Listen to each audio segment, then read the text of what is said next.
ہمارے مہمان خصوصی پروفیسر ڈاکٹر ارشد محمود ناشر۔ بسم اللہ الرحمن الرحیم۔ عزیز جی احترام، آپ نے بہت مرصع اور بہت خوبصورت اشعار نعت کے سماعت فرمائے اور میرے سارے دوستوں نے نہایت محبت کے ساتھ اس مصرعے کا حق ادا کیا، نعت اس میں تخلیق کر کے۔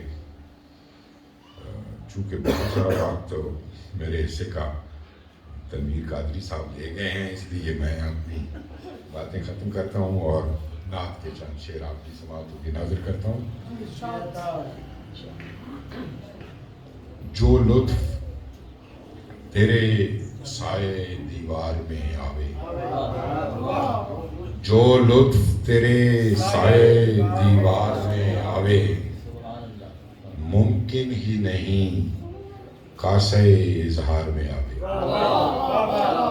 جو لطف تیرے سائے دیوار میں آوے، ممکن ہی نہیں کاسے اظہار میں آوے، اور وہ جلوہ صد رنگ کے ہے نازش تخلیق، وہ جلوہ صد رنگ کے ہے نازش تخلیق، اے کاش کبھی دیدہ بیدار میں آوے۔ وہ جلوہ صد رنگ کے ہے نازش تخلیق، اے کاش کبھی دیدہ بیدار میں آوے۔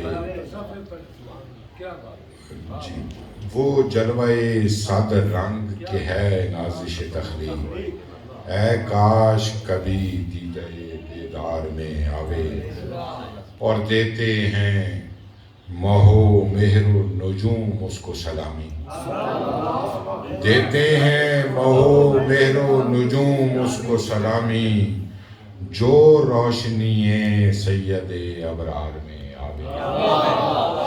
دیتے ہیں ماہ و مہر و نجوم اس کو سلامی، جو روشنی سید ابرار میں آوے، اور پھر اس کی نظر تشنہ منظر نہیں رہتی،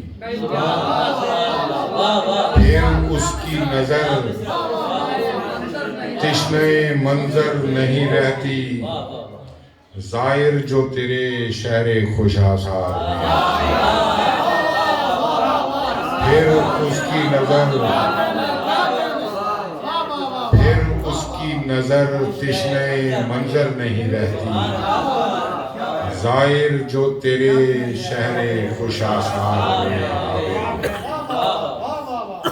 اور دیکھیے کہ اس پر ہے فدا بحر فصاحت کا صحیفہ، اس پر ہے فدا بحر فصاحت کا صحیفہ، جو لفظ تیرے موجہ گفتار میں، اس پر ہے فدا بحر فصاحت کا صحیفہ، جو لفظ تیرے موجہ گفتار میں آوے، اور کیوں کر رہے دریوزہ گرے دہر مسلمان، کیوں کر رہے دریوزہ گرے دہر مسلمان، سیرت کا تیری رنگ جو کردار میں، کیوں کر رہے دریوزہ گرے دہر مسلمان، سیرت کا تیری رنگ جو کردار میں آوے، اور ہوں لالا و گل تیرے سراپے پہ تصدق، ہوں لالا و گل تیرے سراپے پہ تصدق، تو اس قدِ دلکش سے ہوں لالا و گل تیرے سراپے پہ تصدق، تو اس قدِ دلکش سے جو گلزار میں آوے۔ اور شعر دیکھیے کہ تو سارے جہانوں کے لیے مژدہ رحمت، تو سارے جہانوں کے لیے مژدہ رحمت، ہر ہست تیرے ہیتہ پرکار میں آوے، تو سارے جہانوں کے لیے مژدہ رحمت، ہر ہست تیرے ہیتے پرکار میں آوے. اور آخری شعر دیکھے کہ عقلی میں غزل جس سے ہو انگشت بدن. عقلی میں غزل جس سے ہو انگشت بدن. رنگ ایسا میری نعت کے اشعار میں. عقلی میں غزل جس سے ہو انگشت بدنداں. رنگ ایسا میری نعت کے اشعار میں آوے. جو لطف تیرے سائے دیوار میں آوے. ممکن ہی نہیں کاسے اظہار میں. پھر